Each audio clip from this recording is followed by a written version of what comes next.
Hello.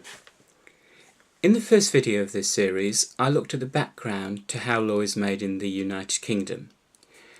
In particular, I discussed the various places from which ideas come from, and we saw that there are a whole host of different people putting forward legislative proposals. This video is going to have a look at how those ideas actually get their way into being part of a government or a private member's bill. Central to this is persuading people that first of all the idea is a good idea, that second legislation is necessary, and third that it is a priority. And normally that process of persuasion takes a very long time. Now sometimes it can go very quickly. For example, almost 20 years ago now, there was a lot in the papers about young children being attacked by certain breeds of dog. And there was an outcry in the papers, and it came very suddenly.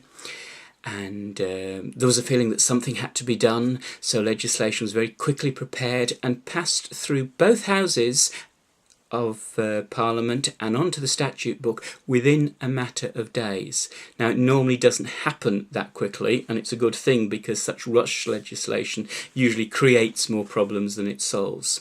But normally there is this process where ideas percolate around the system until there are enough people who are prepared to move ahead and put it into its legislative form. And of course, at the top of this pyramid, you have the cabinet, and they need to be persuaded that that idea needs to be a priority, that it's a good idea, and most of all, that legislation is the only way to do it. So getting there, you need to persuade a number of people, and it may start with the individual at home coming up with an idea, perhaps going along to their MP surgery and saying, here's an idea, here's something that we think you should be doing, and that person will try and persuade the MP that this is something that they should take up. And the Member of Parliament will then discuss it with colleagues and see if he can build up some support within Washminster. They'll go and talk to ministers and perhaps persuade the minister that this is something that he should be pushing for in the department. Within the department itself, civil servants need to be persuaded that they should spend their time and their resources on pushing this idea forward. So, over a long period of time, this process of persuasion is going on, and we're all involved.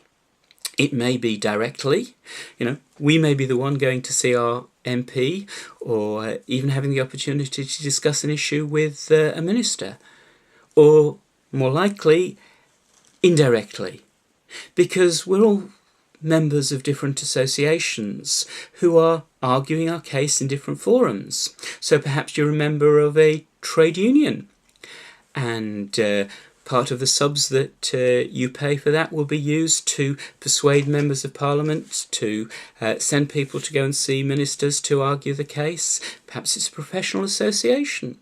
Perhaps you're a member of a trade association. You might be a member of the National Trust.